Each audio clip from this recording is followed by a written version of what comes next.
আজকাল মেয়েরা খুব যুদ্ধ করছে। নিজেকে প্রমাণ করতে হবে, শিখতে হবে, চলতে হবে, উপার্জনও করতে হবে।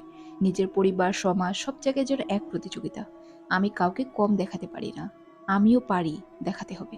এই ভাবনার ভেতরে আমরা কি একটু ভুলে যাচ্ছি?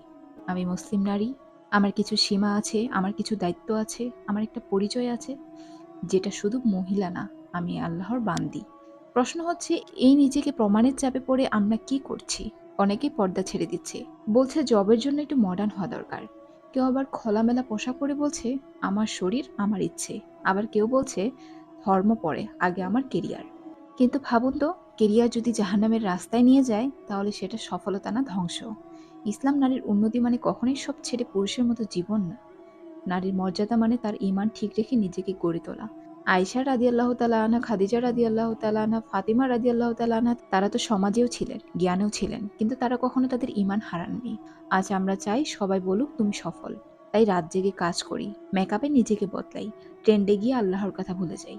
কিন্তু যদি আল্লাহই না খুশি হলেন, তাহলে এই সফলতা কাদের জন্য? জানি সময় কঠিন, চাপ অনেক, তবুও আমরা যেন নিজের ঈমানকে সবার আগে রাখি। জগতে সব সার্টিফিকেট একদিন মাটির নিচে মুছে যাবে। শুধু আমাদের পর্দা, হায়া, দয়া আর ঈমান সেই কবরে আলো হয়ে আসবে।